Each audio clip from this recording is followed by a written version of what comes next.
Assalamualaikum warahmatullahi wabarakatuh. Perkenalkan kami dari kelompok 10 ingin mempresentasikan proyek akhir kami pada mata kuliah Big Data. Untuk yang pertama, Business Problem.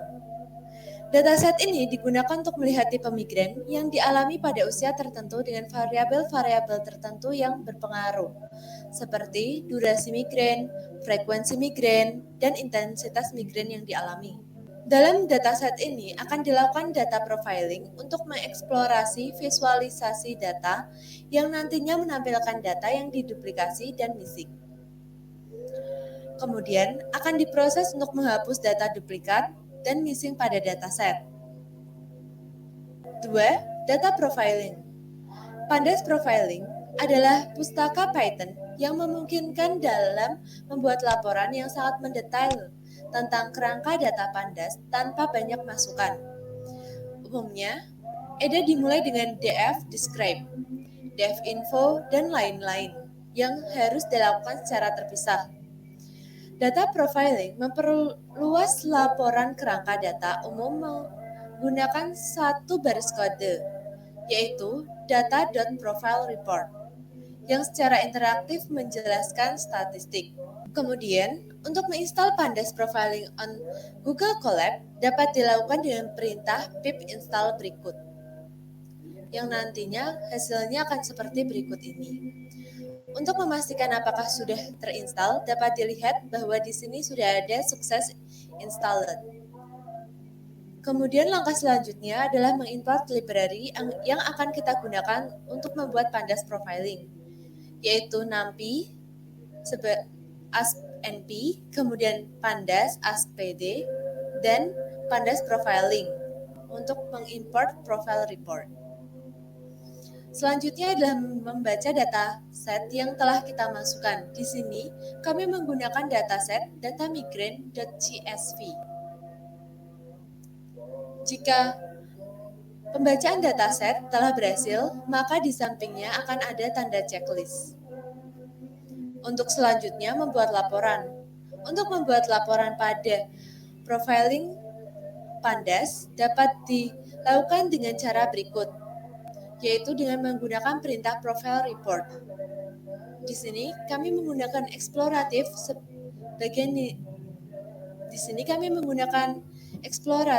dengan nilai true. Untuk hasilnya akan seperti ini. Di sini akan diperlihatkan untuk statistik dari datasetnya sendiri, di mana variabelnya ada 24 dan untuk number of observation-nya ada 400. Di sini tidak ada missing cell. Kemudian di sini terdapat duplicate row.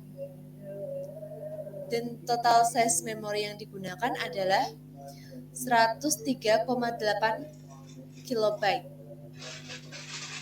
Selanjutnya akan diperlihatkan untuk variabel-variabelnya dari mulai age, duration, frekuensi, location, karakteristik, intensif, dan lain-lain. Kemudian di sini akan diperlihatkan interaksinya.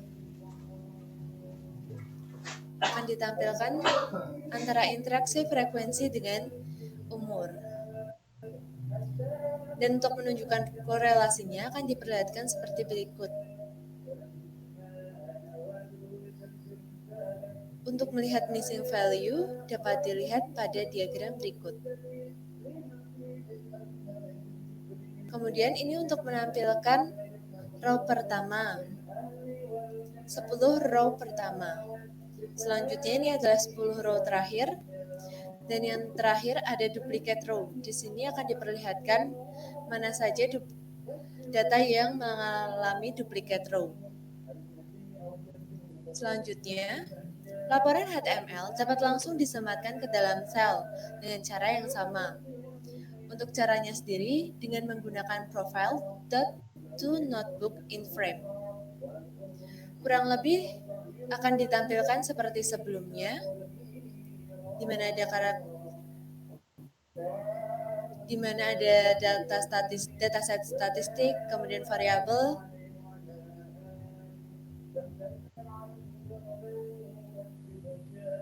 interaction, correlation, missing value, simple row, sample, kemudian yang terakhir duplicate row. Untuk menyimpan data sendiri dalam bentuk HTML dapat dilakukan dengan perintah berikut, yaitu profile.to_file dan menginputkan nama dari data tersebut, kemudian .html. Di sini terdapat export report to file sudah 100%, yang artinya ekspor telah berhasil dilakukan. Untuk menyimpan data dengan jenis JSON dapat dilakukan dengan cara seperti berikut ini. Di sini juga ada petunjuk bahwa kita telah berhasil melakukan penyimpanan data sebagai JSON, yaitu dengan memperlihatkan export report to file sudah 100% dan juga render JSON sudah 100%.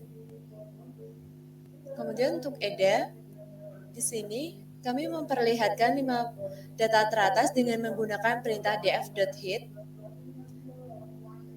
Selanjutnya, untuk memperlihatkan jumlah baris dan kolom yang ada di dalam dataset dengan perintah df.shape, di sini dapat dilihat bahwa terdapat 400 baris dan 24 kolom. Untuk melihat deskripsi datanya sendiri dapat digunakan dengan perintah df.descript. Di sini akan diperlihatkan nilai maksimal dari setiap kolom dan juga nilai minimalnya. Selain itu juga jumlah, rata-rata, selanjutnya STD, dan lain-lain. Untuk memperlihatkan EDA-nya sendiri, kami menggunakan library import mathlib pilot dengan diinisialisasikan sebagai PLT, kemudian import seaborn as SNS, dan untuk penampilannya akan seperti berikut nih. Di sini kami menampilkan data hishplot pada tipe dengan dan juga jumlahnya. Dapat dilihat bahwa di bagian samping ini akan menunjukkan tipe-tipe dari data yang ada di dataset. Kemudian yang di sini adalah jumlah dari setiap tipe-tipenya tersebut. Untuk selanjutnya akan diteruskan oleh rekan saya, Novita. Yang pertama yaitu mendapatkan info dari dataset terlebih dahulu. Lalu membaca kolom dataset yang diantaranya age, duration, frekuensi, dan sebagainya. Kemudian mendapatkan total nilai unik dari tiap kolom. Nah, di situ terdapat Atasia yang memiliki nilai unik 1. Mengingat ketika dibuka datasetnya kebanyakan isi dari data itu 0, maka kami menghapus kolom yang berbeda pada akses yang diminta. Di sini yaitu Atasia dengan perintah def.drop nama kolomnya x1 dan implies true. Kemudian menghitung jumlah data duplikat sebenarnya sudah didefinisikan di atas di laporan report tadi, profile report. Namun untuk mengecek kembali kami beri perintah df.duplicate zoom, di mana terdapat 6 duplikat dan kemudian kami hapus duplikatnya dan menampilkan hasil setelah dihapus itu. Kemudian untuk memastikan kembali tidak ada missing value yang tersisa, maka kami menggunakan perintah df.isMoSum. Next, untuk menampilkan visualisasi heatmap dari dataset sekaligus melihat variabel yang berkorelasi sesuai dengan laporan dari profiling di atas tadi, maka diberi perintah pltfigure dengan size 2525 dan SNS heatmap-nya tampil sebagai berikut. Saya turun ke bawah. Nah, kemudian nomor 4, data visualization terdapat pada dalam Google Data Studio sesuai di link berikut. Nah, ini dashboard data migraine yang telah kami olah dan pilah dari dataset migraine. Yang pertama terdapat 5 angka di atas itu. Yang pertama record count, artinya ada berapa data yang kami pakai terdapat jumlahnya yaitu 400 dengan rata-rata penderita migrain itu dengan di umur 31 tahun dan durasi secara total mereka mengalami migrain itu 644 dan rata-rata frekuensinya 2,37 dan rata-rata intensitasnya 2,47. Lalu terdapat diagram lingkaran dengan nilai persen di mana tiap tipe itu rata-rata intensitasnya itu paling banyak dimiliki oleh migrain without aura dan paling sedikit dimiliki oleh sporadic hemiplegic migraine. Kemudian untuk grafik scatter itu sebelah kanannya diagram lingkaran terdapat perbandingan antara Y labelnya age atau usia dan durasinya di X label.